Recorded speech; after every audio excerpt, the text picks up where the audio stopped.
டா Vinci Code by Dan Brown. அத்தியாயம் 51. மணிக்கு 60 கிலோமீட்டர் வேகத்தில் ஓடியும் கவச ட்ரக்கில் தொங்கிக் கொண்டிருந்த பம்பரானது ஆளரவற்ற சாலையில் தேய்ந்து கண்ணாடிக்கு மேல் தீப்பொறியை கிளப்பிக் கொண்டிருந்தது. நாம் சாலையை விட்டு விலகி செல்ல வேண்டும் என லெங்டன் நினைத்து கொண்டார். அவர் தாம் எங்கே இருக்கிறோம் என்பதை சரியாக பார்க்க இயலவில்லை. ட்ரக்கின் முகப்பு விளக்கானது நடுவிலிருந்து விபத்தினால் சற்று விலகி பக்கவாட்டினில் காட்டின் சாலையை நோக்கி அடித்தது. கவச வண்டி என்பது உண்மையில் பின்னால் இருக்கும் பெட்டிக்குத்தான் பொருந்துகிறது, மற்றபடி முன்னால் உள்ள வண்டியின் பாகத்திற்கு அல்ல. சோஃபியா பயணிகளின் இருக்கையில் அமர்ந்தபடி தன் மடியில் இருந்த ரோஜா நிற பெட்டியையே வெறித்து பார்த்து கொண்டிருந்தாள். என்ன ஆயிற்று என்றார் லெங்டன். சோஃபியா உடல் உதற சொன்னாள். அவன் சொன்னதை நம்புகிறீர்களா? மற்ற 3 கொலைகளை பற்றியா? நிச்சயமாக அவற்றில் ஏராளமான கேள்விகளுக்கு பதில் இருக்கிறது.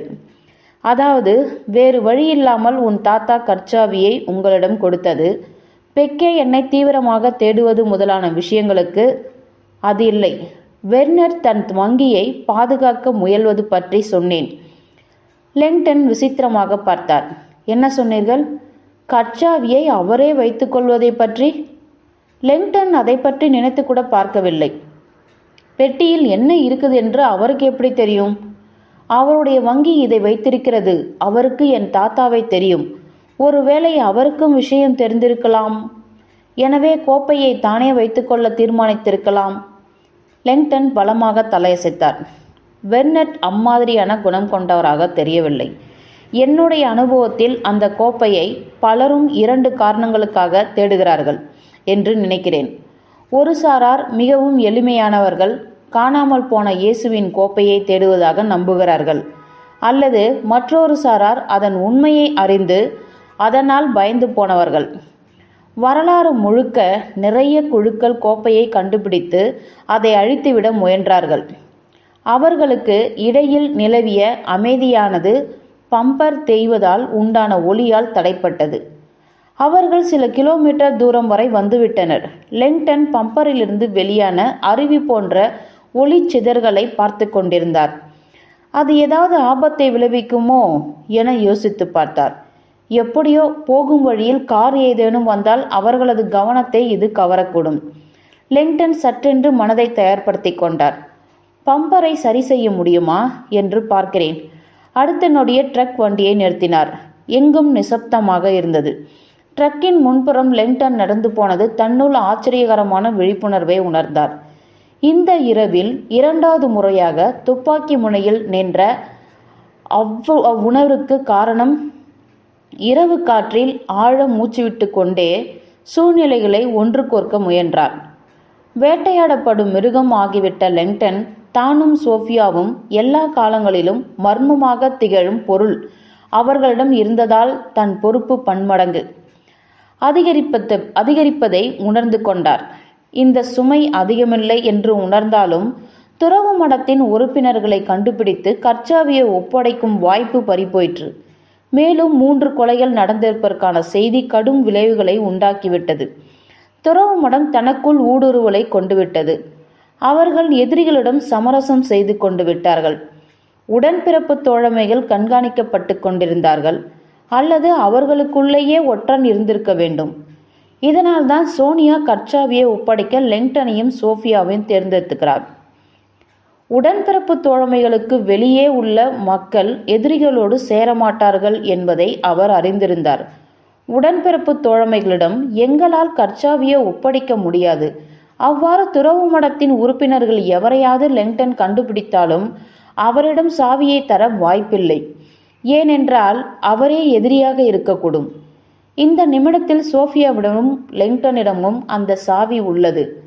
அவர்கள் விரும்பியோ விரும்பாமலோ லெங்டன் நினைத்ததற்கு மாறாக ட்ரக்கின் முன்புறம் மோசமான நிலையில் இருந்தது.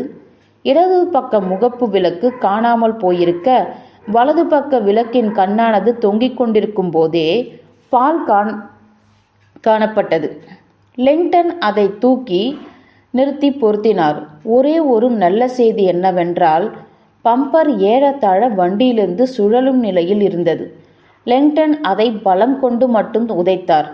அவர் பன்முறை பம்பரை உதைக்கும்போது சோஃபியாவுடன் தான் பேசிக் கொண்டிருந்ததை லெங்டன் நினைவு கூர்ந்தார். தாத்தா போனில் செய்தி ஒன்றை விட்டு சென்றிருக்கிறார்.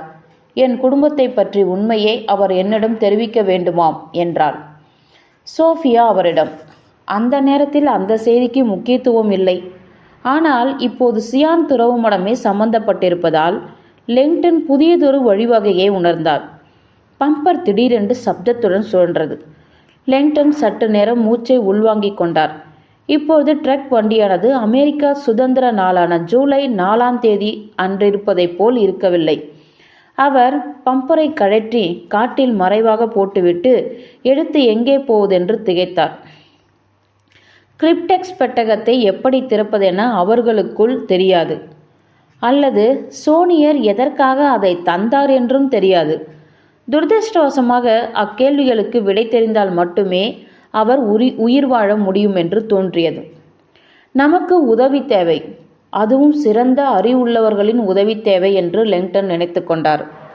புனித கோப்பை மற்றும் சியான் துறவுமடம் என்றால் அதற்கு ஒரே ஒரு மனிதர்தான் இருக்கிறார்.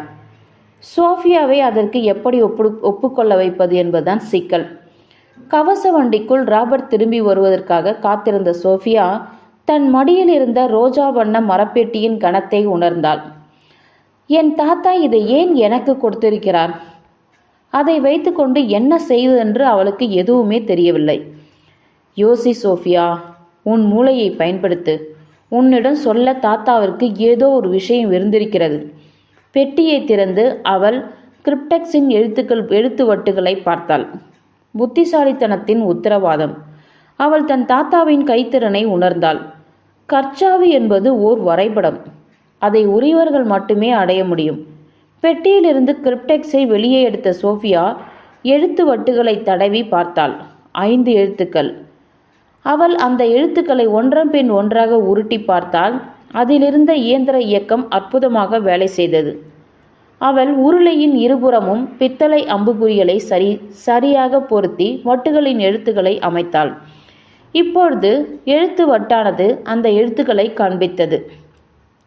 GRAIL. உருளையின் இருபுறமும் பிடித்து இலகுவாக அழுத்தி இழுத்தாள். கிரிப்டெக்ஸ் அசைந்து கொடுக்கவில்லை. உள்ளே வினிகர் குலுங்கும் ஒலியை அவளால் கேட்க முடிந்தது. பிறகு திரும்பவும் முயற்சித்தாள். VINCI. இப்பொழுதும் எந்த அசைவும் இல்லை. VOUTE. ஒன்றுமே நடக்கவில்லை. கிரிப்டெக்ஸ் தனக்குள்ளேயே பூட்டி கிடந்தது. முகத்தை சுளித்த அவள் அதை ரோஜா நிற பெட்டியில் வைத்து மூடியை மூடினாள். பிறகு லெங்டனை பார்த்து அவர் தன்னோடு இருப்பதை நினைத்து சந்தோஷமடைந்தாள். பின் குறிப்பு: ராபர்ட் லெங்டனை கண்டுபிடி.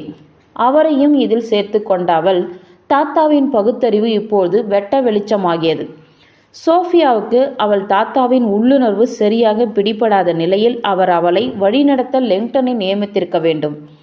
அவள் கற்றதை மேற்பார்வை செய்ய ஓர் ஆசிரியர். துரதிருஷ்டவசமாக லெங்டன் ஆசிரியர் என்ற நிலையை மீறி வேறு சில சூழ்நிலைகளில் சிக்கி கொண்டுள்ளார். பெக்கேவின் இலக்காகிவிட்டார். அத்துடன் கண்ணுக்கு தெரியாத சக்தி புனித கோப்பையை அவர்களிடம் தந்திருக்கிறது. கோப்பை என்னவாக இருந்தாலும் சரி, சோஃபியா அதை கண்டுபிடித்தால் அதன் உயிருக்கு நிகராக இருக்குமோ என்று யோசித்தாள். கவச வண்டி திரும்பவும் இயக்கம் பெற்று வேகம் எடுக்க தொடங்கிய போது அது சப்தமில்லாமல் ஓடுவதை கண்ணுற்ற லெங்டன் மகிழ்ச்சி அடைந்தார். வெர்சைல்ஸ்க்கு எப்படி போவது என்று தெரியுமா? சோஃபியா ஏறெடுத்து பார்த்தாள். சுற்றுலாவா? இல்லை, என்னிடம் ஒரு திட்டம் இருக்கிறது. வெர்சைல்ஸ்க்கு அருகே எனக்கு தெரிந்த மத வரலாற்று அறிஞர் ஒருவர் இருக்கிறார். குறிப்பாக அங்கே எங்கு என்று தெரியாது என்றாலும் பார்த்து கொள்ளலாம். அவருடைய எஸ்டேட்டுக்கு நான் சில முறை சென்றிருக்கிறேன். அவர் பெயர் லீ டிப்பிங். அவர் பிரிட்டிஷ் அரசின் முன்னாள் வரலாற்று அறிஞர். அவர் இப்பொழுது பாரிஸில் வசிக்கிறார். டிப்பிங்கின் வாழ்நாள் தேடலே இந்த கோப்பைதான். 15 வருடங்களுக்கு முன் துறவு மடத்தின் கர்ச்சாவி ரகசியம் வெளியே கசிந்த போது அவர் பிரான்சுக்கு குடிபெயர்ந்து கர்ச்சாவியை கண்டுபிடிக்கும் பொருட்டு தேவாலயங்களை ஆராய்ந்தார். அவர் அந்த கோப்பையை பற்றியும் கர்ச்சாவியை பற்றியும் சில புத்தகங்களையும் எழுதியுள்ளார். ஒருவேளை உருளையை எவ்வாறு திறப்பது என்பது பற்றி அவருக்கு தெரிந்திருக்கலாம். தவிர அதை வைத்து என்ன செய்யலாம் என்பதை கூட அவரால் சொல்ல முடியும். சோஃபியாவின் கண்கள் குறுகின. நீங்கள் அவரை நம்புகிறீர்களா? நம்புவது என்றால் அவர் ஏதாவது தகவலை திருடிவிடுவார் என்றா?